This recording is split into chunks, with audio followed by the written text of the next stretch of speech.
रही अकेला चेला भोला बाबा बुझ फिला के हो।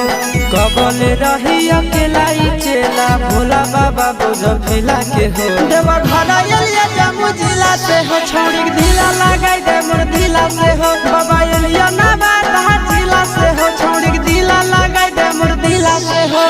कबले रही अकेला चेला भोला बाबा बुझ फिला के हो। कबले रही अकेला चेला भोला बाबा बुझ फिला के हो। देवा